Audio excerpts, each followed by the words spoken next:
Welcome in. Today's deep dive is all about cybersecurity. You specifically wanted to know more about this, and honestly, with all the headlines about data breaches and AI, who wouldn't be a little curious, maybe even a little nervous? Yeah. You sent over some really interesting sources. The 2024 Global Cybersecurity Outlook from the World Economic Forum caught my eye, Yeah, that's a good one. plus an overview of current cyber threats.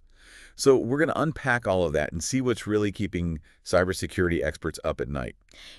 What I think is really interesting is how this goes way beyond just having a strong password. Okay. It's this whole landscape that's kind of shifting under our feet, and it has these global implications that really do connect to your everyday life in ways you might not really expect. Okay, that does sound a little ominous, but I guess that's why we're here. Yeah. Exactly. You did mention wanting to be more informed about cybersecurity. Mm-hmm. It sounds like you're gearing up for some big decisions. Uh-huh. Mm-hmm. And we want to make sure you've got the knowledge to navigate this stuff confidently. Exactly, because this isn't just about the tech anymore. This is about understanding the forces that are shaping the digital world around us. And that World Economic Forum report you mentioned, it actually highlights a pretty unsettling trend, widening cyber inequity. Cyber what now? That's a new one. I've never heard that before. It's a bit of a mouthful. Yeah. But basically, it means that the gap between the people who can afford to protect themselves online and those who can't, that gap is getting bigger and bigger. Oh, wow. Think of it like this. Experts are predicting that ransomware attacks alone, where they lock up your data and demand payment, are going to cost businesses over $20 billion this year globally. Wow. And smaller players simply don't have the resources to keep up with that. So you're saying even if I'm super careful, the little guy developing that new payment app I'm thinking of using Right. might not have the same level of protection as my bank, Exactly. which puts my data at risk. Precisely. And it's not just about individual businesses either. Entire countries with limited access to technology and cybersecurity training, they become a lot more susceptible. Oh, sure. Which then widens the digital divide even further. It's this domino effect, One weak link can impact us all. Okay, yeah. I'm starting to see why they call this a cybersecurity ecosystem now, Totally. because it really is all interconnected. Yeah. But let's talk about those specific threats a bit more. Okay. Data breaches, for example, always seem to be making headlines. Yeah. We've got those high-profile examples here in the sources we're looking at, Avis, British Airways. What makes those so damaging? Why are those the ones that everybody remembers? Well, with those breaches, they exposed the personal information of millions of customers. Right. Imagine your name, address, credit card details, all of it Yeah. up for grabs, just out there floating around on the dark web. Right. It's a PR nightmare Mhm. for these companies, but for us, for individuals, Yeah. it can mean years of dealing with identity theft Oh, God. and financial headaches and all that. Ugh. Talk about adding insult to injury, right? Totally. And then there's ransomware, which, we touched on earlier. Yeah. This source is saying it's like become the go-to weapon for cyber criminals these days. Yeah. What makes it so effective?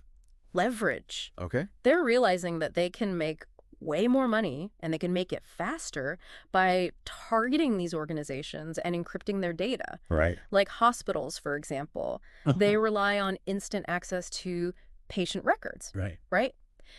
So they're often willing to pay a really, really hefty ransom to avoid any kind of disruption to critical care. So it's like holding a hospital hostage, except instead of patients, it's their data. Yeah, pretty much. The ethical lines are definitely getting a little blurry there. For sure.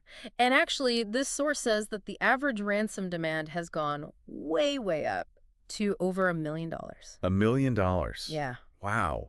It's crazy lucrative, but it feels like playing whack-a-mole, Right. How do we even begin to combat this?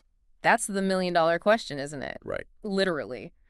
Robust cybersecurity systems are crucial, of course. Yeah, man. But a lot of these attacks, they rely on just good old-fashioned human error. Right. That's where phishing comes in. Right. Phishing those emails that look totally legit. Exactly. But they try to trick you into giving up your passwords. Yep. Or clicking a shady link that's going to, download something you don't want on your computer. I have to admit, some of them are pretty convincing. Oh, they're designed to be. Yeah. And the tactics, they're always evolving. Right. 1 minute, it's an urgent email from your bank. The next, it's a text message about package delivery. Totally. The key is to just Be really skeptical of any messages that you're getting out of the blue, especially if they're asking you for personal information. Don't click anything. Like that old saying, right? Trust but verify. Speaking of verification, I always thought two-factor authentication was like the gold standard for security. Yeah. When, you need a code from your phone or whatever on top of your password. Right, right. In theory, it is. It's a great extra layer of protection. Yeah. But you know how it goes. Resourceful minds are always at work trying to find those vulnerabilities. Right. So even our best defenses aren't foolproof. Pretty much. Yeah. It's like you're trying to build a castle, but somebody keeps inventing new siege weapons Right. to get around your defenses. Mm-hmm. But before we, completely spiral into a digital apocalypse here, Yeah. tell me there's some good news on the horizon. Oh, yeah. This source mentioned some promising cybersecurity trends. Absolutely. As advanced as the threats are becoming, Right. the tools to combat them, they're actually evolving at an even faster pace. Okay, good. So one of the most exciting developments is the use of AI in cybersecurity. Okay, yeah. Yeah. AI, it seems to be everywhere these days, right? It really does. But how exactly is it being used to fight, like, actual cybercrime? Right. Is it like having, like, a digital detective working around the clock? Yeah, that's a great way to put it, actually.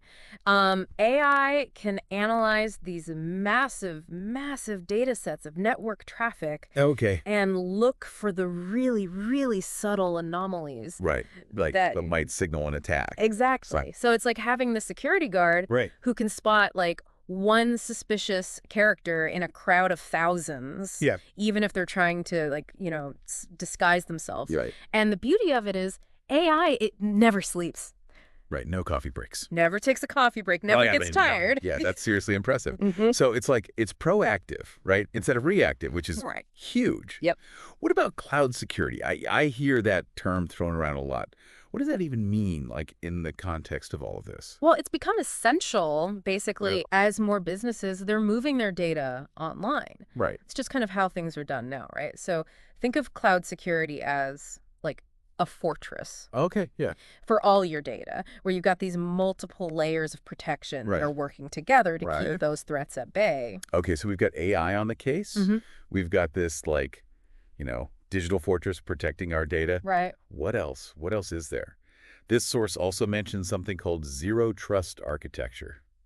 That sounds kind of intense. It is. It's a major shift in how we think about cybersecurity in general. Okay. Imagine, like, never automatically trusting an email attachment, Okay. even if it looks like it's from, like, your boss or someone, Right. until, you have actually verified that it's legitimate. Oh, wow. That's zero trust in action. So it's not just about keeping the bad guys out. Mm-hmm. It's kind of like assuming that maybe they're already inside. Yeah, they could be. And you're restricting access at every turn. Exactly. Oh, that's clever. Yep.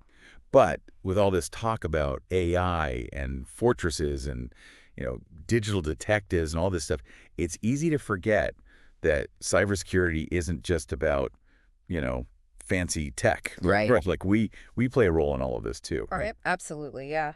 Technology, it can only do so much. If we're the ones who are, like, leaving the back door wide open, so to speak, Right.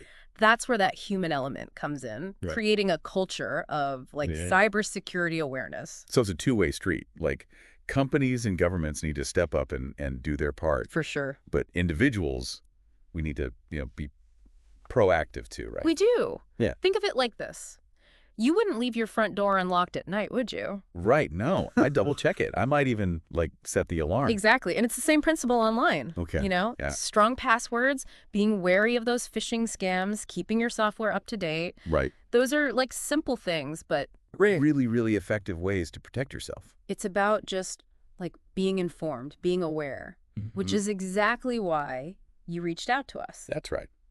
So hopefully this deep dive has given you, a better understanding of Yeah. the whole cybersecurity landscape, Yes. the threats out there, the Yeah. solutions. And all of it. Yeah, And remember, it's always changing. right. So, Yeah. staying curious, staying informed, that's key. Well said. Thank you.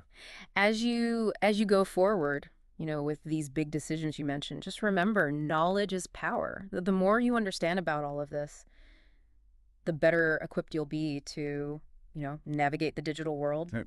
safely Right. and confidently. Exactly.